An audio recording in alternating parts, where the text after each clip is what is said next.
본 동네에 이르실 때에 한 중풍병자를 고치신 일이 있었습니다. 거기는 가버나움이었습니다. 가버나움의 한 집에 들어가 가르치실 때에 이 구절은 마가복음 2장 1절부터 12절까지, 누가복음 5장 17절에서 26절까지에도 동일하게 나오는 평행 본문입니다. 자, 마가복음에는 좀 더 자세하게 묘사되어 있지요. 움직일 수 없는, 운신할 수 없는 깊은 병자 친구를 4명의 친구가 데리고 와서 사람들이 많아서 문으로는 들어갈 수 없어 지붕을 뜯고 그 중풍병자 친구를 예수님 앞으로 달아 내립니다. 그때 예수님께서 그에게 선언하십니다. 약한 자야, 작은 자야, 내 죄사함을 받았느니라. 예수님이 죄사함을 선포할 때에 거기 있던 서기관들이 속으로 비난합니다. 아니, 도대체 이 사람이 지금 신성모독적인 발언을 하고 있다. 어떻게 하나님만이 하실 수 있는 죄사함의 선포를 사람이 할 수 있느냐 하고 비난합니다. 그때 예수님께서 그들에게 너희들이 지금 무슨 생각을 하고 있는지 나는 다 알고 있다. 죄사함을 받았느니라 하는 말과 내 자리를 들고 걸어가라 하는 말 중에서 어떤 것이 쉽겠느냐. 죄사함을 받았느니라 하는 말씀을 하시는 것은 거기 시퍼렇게 눈을 뜨고 예수님을 정죄하려고 모여있던 유대교 지도자들이 들을 때에는 분명히 혐의를 덮어 씌울 만한 발언입니다. 차라리 질병을 고치시는, 귀신을 내쫓을 수 있는 권능을 가지고 계신 예수님께서 내 자리를 들고 걸어가라, 내 병이 나았다라고 말씀하시는 것이 훨씬 쉽다는 겁니다. 그러나 예수님께서 내 죄사함을 받았느니라 라고 말씀하신 이유에 대해서 6절에 말하고 있습니다. 인자가 세상에서 죄를 사하는 권능이 있는 줄을 너희로 알게 하려 하노라. 그 말씀을 하시며 예수님께서는 하나님의 아들이시고 죄사함과 구원의 권능이 있는 분이심을 만민에게 선포하고 있는 것입니다. 그 후에 중풍병자에게 일어나서 내 침상을 걷어가지고 집으로 돌아가라 할 때에 그 중풍병자의 병이 다 나아서 나은 몸으로 집으로 돌아갔다는 이야기가 8절까지 나옵니다. 사람들이 그 모습을 보고 하나님께 영광을 돌렸다고 8절에 나오고 있습니다. 우리가 신앙생활 하는 것은 죄사함과 구원과 영생을 얻기 위해서입니다. 그것이 1차적인 목적입니다. 그리고 두 번째는 거룩하여져감, 즉 성화의 삶으로 하나님께 영광을 돌리려고 하는 것입니다. 이것이 적절하게 평행과 적절하게 균형을 이루어야 합니다. 구원을 얻는다는 것은 종교의 현관으로 들어섰다는 것을 의미하는 것입니다. 구원받았다고 다 끝난 것이 아니라 구원받은 자가 세상에서 어떻게 하나님의 뜻을 실천하고 드러내며 살 것인가가 사실은 우리의 더 큰 관심사가 될 수 있어야만 합니다. 자, 9절부터 말씀은 바로 예수님께서 세리였던 마태를 제자로 부르시는 내용입니다. 자, 죄인인 세리를 제자로 부르시는 것도 모자라서 많은 죄인들과 함께 앉아 식사하시는 것을 보고 바리새인들이 또 정죄하고 비난하고 있습니다. 왜 너희 선생은 세리와 죄인들과 함께 앉아 사귀느냐, 식사하느냐라고 비난합니다. 예수님께서 그 말씀을 들으시고 이렇게 말씀하십니다. 잘 생각해 보아라. 의사가 누구에게 필요한지, 병든 자에게 필요한 것이지 병들지 않는 자에게 필요하냐? 너희들이 정죄하고 편가르기 하고 있는 이 세리와 죄인들을 위하여 내가 왔다. 인자가 온 것은 의인을 부르러 온 것이 아니요 죄인을 부르러 왔다고 말씀하시며 예수님께서 이 땅에 오셔서 하시고자 한 그 사역의 본질에 관하여서 말씀하고 있습니다. 여러분, 유대인들은 편가르기를 무척 좋아했습니다. 하수가 누군지 아세요? 하수는요, 다른 사람을 찍어 눌러야 자기가 높아질 거라고 생각하는 사람들이 하수입니다. 그러나 진짜 고수는 다른 사람을 높여주고 나도 존중받는 사람이 진짜 고수입니다. 그런데 이 사회는 그렇지 않아요. 다른 사람을 억누르고 다른 사람을 무시하고 도외시해서 자신을 드러내 보이려고 합니다. 이것은 예수님의 방법이 아닙니다. 예수님의 방법은 버리고 포기하고 자기 비움을 통하여 그리고 제자들의 발을 씻겨주시면서 내가 주와 선생이 되어 너희의 발을 씻었으니 너희도 서로 발을 씻겨 섬기는 것이 마땅하다고 가르쳐 주신 예수님의 섬김을 실천할 수 있을 때 그 사람이 천국에서 큰 자인 줄로 믿습니다. 어린아이들이 예수님께 오는 것을 제자들이 금지할 때에 예수님은 제자들을 꾸짖으셨습니다. 성가시게 하는 어린아이들을 일지라도 이 어린아이와 같이 섬기지 아니하면 하나님의 나라에 자격이 없다. 들어갈 수 없다고 예수님께서 말씀하시는 거 여러분 기억하시지요? 여러분 겸손한 마음으로 주님을 섬기고 이웃을 섬기는 성도들이 되시기를 바랍니다. 우리가 죄인이기에 우리가 죽어야 마땅한 자들이기에 예수 그리스도의 복음이 필요한 것입니다. 우리는 그 복음을 듣고 구원과 영생을 얻은 자들입니다. 그리고 14절부터의 말씀은 새 포도주와 새 가죽 부대에 관한 가르침입니다. 자, 여러분 무슨 말씀입니까? 요한의 제자들이 와서 예수님께 이렇게 말씀합니다. 우리와 바리새인들은 금식하는데 어찌하여 당신의 제자들은 금식하지 않습니까? 종교적 규례를 제대로 지키지 않고 있다 하고 예수님께 질문한 것입니다. 이것이 요한의 제자들의 궁금증이었고 바리새인들의 궁금증이었습니다. 그때 예수님께서는 이렇게 대답하십니다.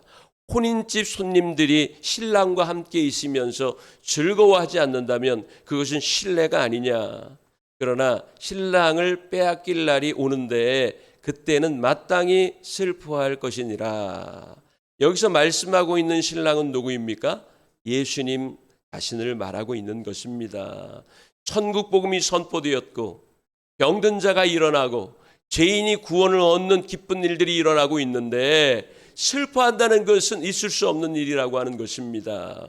오히려 죄의 무게에 짓눌려 슬퍼하는 것이 하나님의 뜻이 아니라 죄의 사함과 구원과 영생의 선물을 받고 기뻐하는 것이 더 중요하다는 것을 말씀하고 있는 것입니다. 그러면서 생배 조각과 낡은 옷 그리고 새 포도주와 낡은 가죽 부대를 비유적으로 말씀을 하시면서 예수님은 하나님 나라 복음을 이 땅에 선포하러 오셨고 그 하나님 나라 복음을 들으면 구원과 영생을 얻게 되는데 그들은 아직까지도 유대교적인 율법주의적인 사고와 고루한 생각에 사로잡혀서 예수 그리스도께서 선포하고 계신 새로운 하나님 나라의 복음을 귀를 막고 듣지 않고 있는 그러한 상황에 대해서 예수님께서 말씀하고 있는 것입니다. 금식하고 날과 절기를 지키는 것, 정결례 등의 규례를 들어서 다른 일을 판단하고 정죄하는 그들의 태도를 지적하시며 그들의 잘못을 드러내시려고 한 것입니다. 그리고 18절부터 26절까지의 말씀을 보면 두 가지 이야기가 섞여서 나오고 있는데 마가복음 5장 21절부터 43절 그리고 누가복음 8장 40절에서 56절에도 똑같은 말씀이 나오고 있습니다. 두 가지 이야기는 어떤 이야기입니까? 유대교의 회당장인 야이로라고 하는 사람이 자기 딸이 병들어 죽게 되었을 때 예수님께 와서 고쳐달라고 간청합니다. 예수님이 일어나서 그 집으로 가시는 중에 또 한 가지 사건이 생기죠.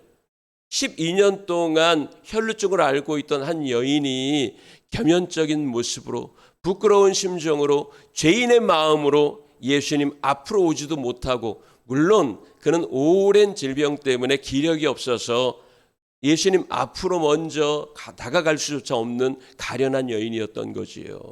죽을 힘을 다하여서 예수님을 따라가서 예수님의 옷자락을 만졌을 때에 예수 그리스도께서 치유하셨습니다. 예수님에게서 치유의 권능이 나가서 12전을 혈루증으로 앓고 있던 여인의 질병이 다 나았습니다. 우리는 이 이야기를 통하여서 어제도 제가 말씀을 드렸지만 8장에 한 이방인 백부장이 와서 중풍병에 든 자기 하인을 고쳐달라는 이야기를 제가 비교적으로 말씀을 드렸잖아요. 그 백부장은 예수님, 우리 집에 오실 필요조차 없습니다. 예수님 여기서 말씀으로만 하옵소서. 그러면 원격으로 고침받을 줄 믿습니다. 예수님께서 그를 칭찬하시며 유대인들과 비교하셨잖아요. 내가 유대인들에게서 너 같은 믿음의 사람을 발견한 적이 없다라고 말씀하시며 아브라함과 이삭과 야곱의 자손들은 이를 갈며 쫓겨나겠지만 오히려 먼 나라에서 온 이방인들이 하나님 나라의 주인공이 될 것이다 라고 말씀하신 내용 기억하실 겁니다. 자, 회당장 야이로는 예수님이 자기네 집으로 가는 동안에 그 12회를 혈루증으로 앓던 여인 때문에 조금 지체하셨어요. 그것 때문인지는 모르겠지만 목숨이 경각에 달한 자기의 딸을 고쳐주시려 가시다가 잠깐 지체한 사이에 딸이 죽었어요. 그래서 그 집에서 전령이 와서 더 이상 예수님을 괴롭게 하지 마십시오. 이제 예수님 오셔도 소용없습니다. 당신의 딸은 죽었습니다. 할 때 그 이야기를 듣고 예수님 이제 수고 안 하셔도 되겠습니다. 저희 집까지 가실 필요가 없습니다. 제 딸이 죽었다네요. 예수님 가시고 싶은 곳으로 예수님 원래 계시던 곳으로 돌아가십시오. 그러자 예수님께서 아니다 하시며 야이로의 집까지 가셔서 달리다금 하시며 그 소녀를 고쳐주시고 살려주신 것입니다. 이 유대인들이 무시하고 인정하지 않는 이방인의 믿음과 이 유대교의 지도자라고 하는 회당장 야이로의 믿음을 비교하면 어떤 믿음이 승한 믿음이고 어떤 믿음이 고양된 믿음인지를 우리는 분명히 알게 됩니다. 우리 삼양교회 성도들의 믿음은 말씀으로만 하옵소서의 믿음이 될 수 있기를 원합니다. 보고야 믿고 만지고야 믿고 가져야 믿는 믿음이 아니라 히브리서 11장 1절에서 말씀하고 있는 것처럼 믿음은 바라는 것들의 실상이요 보지 못하는 것들의 증거니 선진들이 이로써 증거를 얻었느니라. 할렐루야. 여러분 그런 믿음을 가지시기 바랍니다. 보고 믿고 만지고 믿고 가져야 믿고 쌓아 올려야 믿는 믿음이 아니라 아무것도 가진 것이 없고 아무것도 증거가 보이지 않아도 하나님의 약속이 증거라는 것을 믿고 오늘도 막연한 것이 있습니까? 오늘도 오랫동안 기도했지만 응답되지 않는 기도가 있습니까? 믿음으로 간구하시기 바랍니다. 하나님께서 이루어 주실 줄로 믿습니다. 27절부터 31절까지는 맹인들의 눈을 뜨게 하신 기적 사건이 나오고 있습니다. 너희 믿음대로 되라고 말씀하십니다. 상황과 조건과 환경이 중요한 것이 아니라 우리의 믿음이 더 중요하다는 사실을 기억하시기를 원합니다. 34절에도 말 못하는 사람을 고치신 치유의 권능이 나오고 있습니다. 사람들이 그를 보고 귀신의 왕의 힘을 힘입어서 귀신을 쫓아내고 있다고 그렇게 예수님께 말합니다. 그러나 여러분 귀신이 귀신을 쫓아낸 것은 그 집안에 분쟁이 생겼다는 건데 그거는 앞뒤가 맞지 않는 것이다. 나는 신적 권위로 이 일을 행하는 것이라고 예수님이 말씀하고 있습니다. 그 나머지 구절들에서도 무리를 불쌍히 여기사 고치시며 천국 복음을 전하신 내용 37절 38절에도 제자들을 파송하시며 추수할 일꾼들을 보내어 달라는 말씀을 하고 계십니다. 우리가 추수해야 할 영혼들이 어떤 영혼입니까? 우리가 추수해야 할 영혼들은 상한 자, 병든 자, 악한 것에 얽매인 자, 목자 없는 양같이 고생하며 유리하는 기진한 자들이 우리가 추수해야 할 주님께로 인도해야 할 영혼들이라고 하는 사실을 기억하시기를 원합니다. 오늘도 하루를 우리에게 주셨습니다. 무의미하게 허송하는 시간들이 아니라 주께서 맡겨주신 사명 잘 감당하는 이웃을 사랑해 주시기 바랍니다. 그리고 복음을 증거하시기 바랍니다. 그래서 한 영혼이라도 주님 앞으로 인도하는 귀한 하루가 될 수 있기를 주님의 이름으로 간절히 축원합니다. 기도하겠습니다.